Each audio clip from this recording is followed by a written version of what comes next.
Recently, I learned my brother-in-law had never listened to a podcast, but that's all changed, and now he listens to them all the time because he is forced to. This is making Doug listen to podcasts, and this is our theme song. Doug's just a normal guy, still has his own, but he doesn't know why. Now the writing's on the wall. It's time he left the past, gonna listen to his first podcast. We know he's gonna have a ball. Interview celebrities, politics and all comedy. We'll make him listen to it all. Now here's Doug. Ladies and gentlemen of the Podiverse, welcome. That's the warmest welcome I could extend to you. You can't see it, but I'm gently waving you towards me, towards my supple and ample bosom. Just rippling pectorals. Thank you, Brandon. It'd be unbecoming had I said that, but it's fine if you say it. It's strange because you set up fans all throughout the house. Shirtless and fans. Yeah, you're like a Fabio-style presentation, and I really like it. Brandon, I like to look good, and I like my pecs to look good. I think it's the feudalism of me bringing you a shirt every week and you not wearing it. Doug and I never will. You know what? You're the one who looks foolish for continuing to bring it. I think so. I like the feudalism in that you're a serf and that he is a lord. Yes. Part of your fiefdom. Right. He is a landed lord. And he says, here, a shirt for my slave. He looks through the cross-slat windows of his keep and goes, who's that amply pectoralis shirtless serf down there? I feel a stirring in my loins. Feudalism. Hey, it's the second best system, buddy. You know, they used to say feudalism. It's not the best system we have, but it's the one that works. It's all we got. Folks, it's now you know why you've tuned in. If you wondered, why am I listening to this podcast? It's for that. It's for those impromptu, side-splitting bits that we do. You know why we're here, and we know why you're here. You're here to listen to Making Doug Listen to Podcasts, the show that's part critical podcast review and part long-term experiment where we force my brother-in-law Doug to listen to podcasts and then force them to discuss them right here for you. I am joined, as always, by the sexiest team in podcasting. To my left, I have... Hey, Brandon, yo. And to my right, I have... Doug, what's up? And yet again, we are joined by Urban Doug. We've asked him not to show up, but he just keeps doing it. He's the prison Mike of the podcast. He absolutely is. But we're glad he's here and that we, once again, are here to tell you about a favorite podcast. Now, we are going to dive, as always, feet first. So deep. Screaming like children into this week's podcast. But before we do, we're going to hit that check-in. Brandon, what have you been listening to this week? Talk to us. So many good new podcasts. Oh, sweet.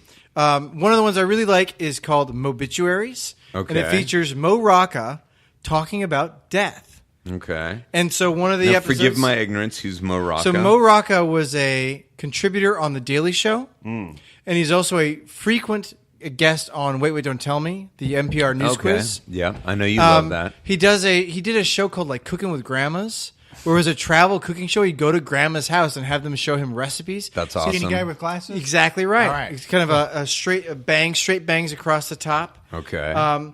But like he had one episode that I listened to recently was called Sitcom Deaths and Disappearances. Right. And it was focusing on the very rare times where people die inside of sitcoms. In drama shows, people die all the time. Usually it's the basis You mean of their character the characters die. Okay, exactly. go on, So yeah. like think of the first one he talks about, if you guys ever watched the show Happy Days, there's a popular show called Happy Days, and at one point in time, about 2 or 3 seasons in, the older brother went upstairs and never came down again because But he didn't die. He didn't die. Well, And he actually, just he was in disappeared. the whole beginning of the show.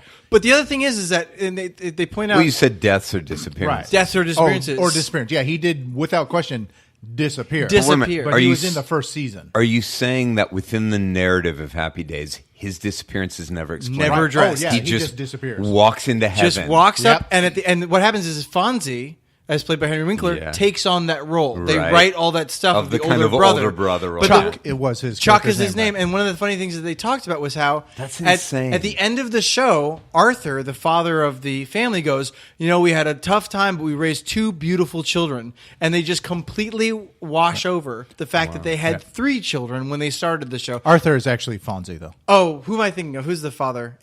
Well, Mr. Cunningham. Mr. Cunningham, yes, Yeah. exactly. And they had Henry Do Winkler. none of us know Mr. Cunningham's first name? I can't I think think of I it. I never watched I could Happy rack Days, my so I don't bank. know. I loved Happy Days. It was apparently a great and show. actually, every now and then we'll catch a rerun. Right, on it's still cable. very popular.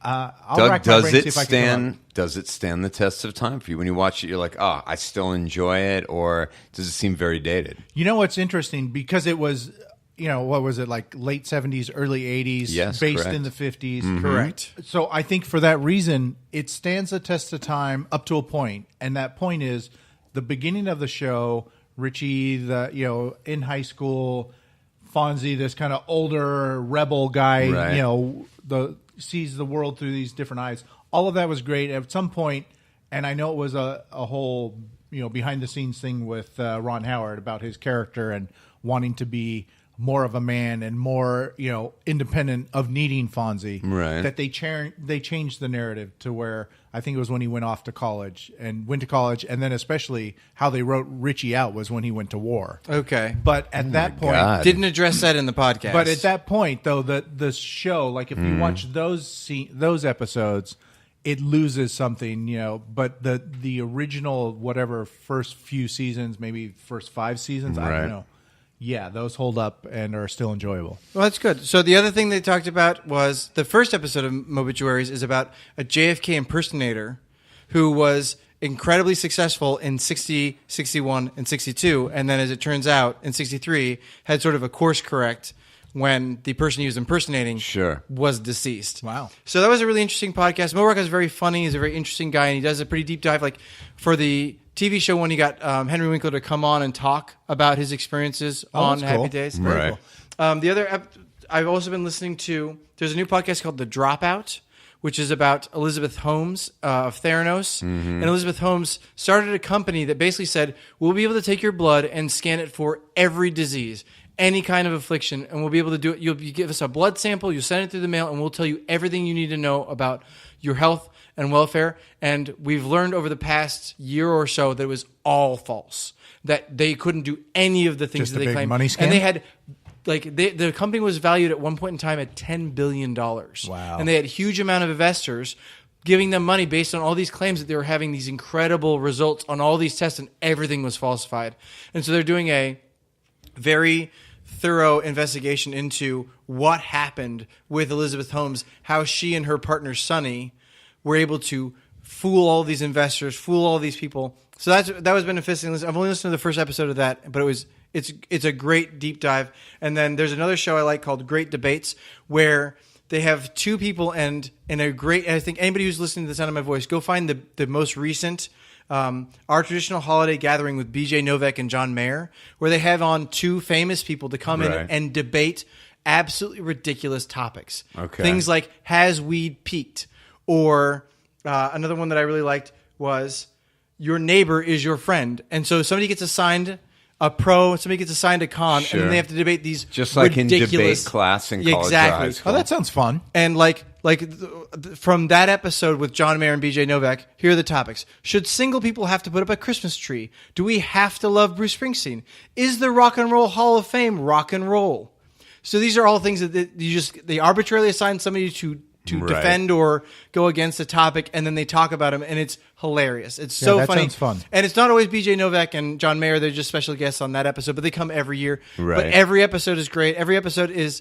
They're very funny guys. They're like TV writer performers. Sure. And it's a great show. I highly recommend it. Well, I know what we're listening to next week, and it's not that, but perhaps it should have been. That Maybe, sounds yeah. great. Maybe That does one sound day. Fun.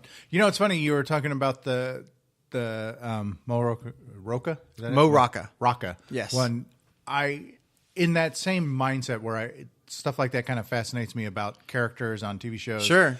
I was watching an episode of Quantum Leap. Okay. Which is a show that also still stands the test of time. Okay. And it was an episode about Marilyn Monroe. Okay. And this woman that they picked, I thought, gosh, she looks so familiar. Not just that she looks like Marilyn Monroe, but she looks familiar. So when I see stuff like that, I look it up. Right. So I looked up this actress on IMDb. She had, I don't know, I want to say somewhere between 13 and 20 credits, all as Marilyn Monroe, all in different projects. I thought this woman has made a career of playing Marilyn Monroe on, various TV shows and stuff. And I thought it was really fascinating that someone could have, I have no idea what, how successful that made her, but I just thought it was interesting that she was like the go-to for Marilyn Monroe. Yeah, that's wild.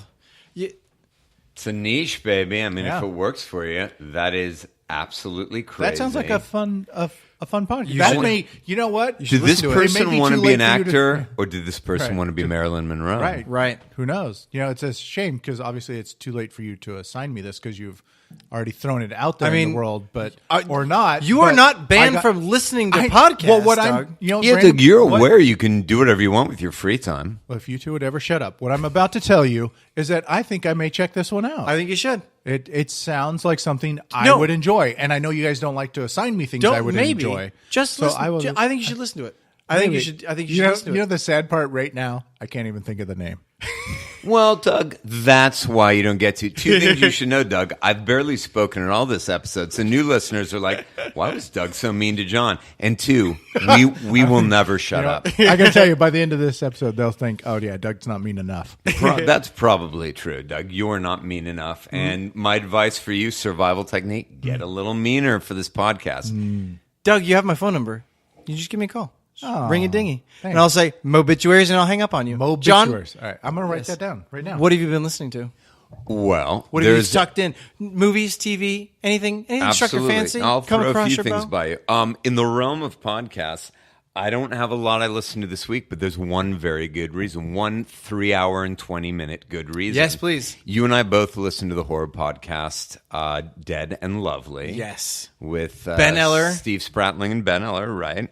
We love their really insightful takes. And I know we're often joking or speaking with a degree of irony here, but we really mean it. They have these amazing takes into the horror movies. And right. Horror film analysis, right. And this week they did really one of the behemoths in that realm, which is The Shining. They'd talked about doing it a long time.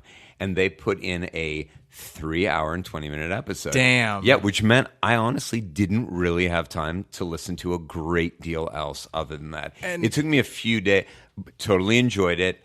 It was both funny, insightful, interesting, educational. Sure. But was also very time consuming. I mean, they are super well researched, and they usually have long podcasts, but 3 hours and 30 minutes is a lot of podcasts. Yeah, that's their absolute longest podcast thus far. They've been on the air a couple of years.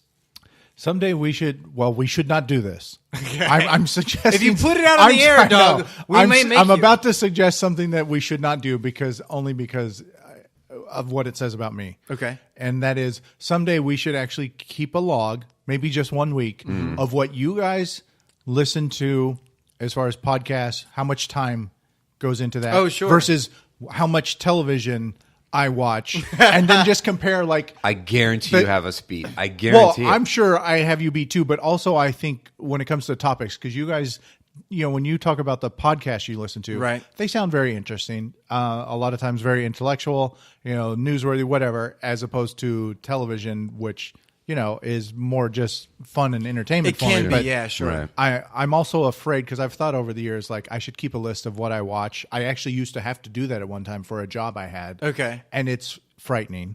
So I don't really want to put that out there. You mean when you saw on paper, wow, this is how much I'm listening to? It was like counting your calories or watching, right? Yeah, it was like counting your calories. Like, oh shit, I'm eating that much. Yep. I'll let you know what I've been watching. So in MasterChef is obviously around the world, and there's an Australian version of it, and it is no joke, 60 episodes per season, and so Maria has gone on a MasterChef Australia tear, and we have watched, I think, the first 40 episodes in about 3 days. And they're an hour to an hour and a half long each episode. Because she loves MasterChef. So if we watch TV, so you're listening we to very rarely 13 episodes a day? Or watching. As watching. Sorry. Brandon, everything is an auditory experience to me. Everything's listening. Maybe not 4 days. 4 days is probably an exaggeration. It has to be, dude. But there's no way you have that. It's There's no been way a your week and a half. working wife has that much free time. well, fortunately, it's really nice. We just plop on the couch, but then we do other things while we're watching. It's like one of those right. background. It's one of those type So I'll of be shows. playing video games. She'll be planning lessons. She'll be like, Right. working on. Oh,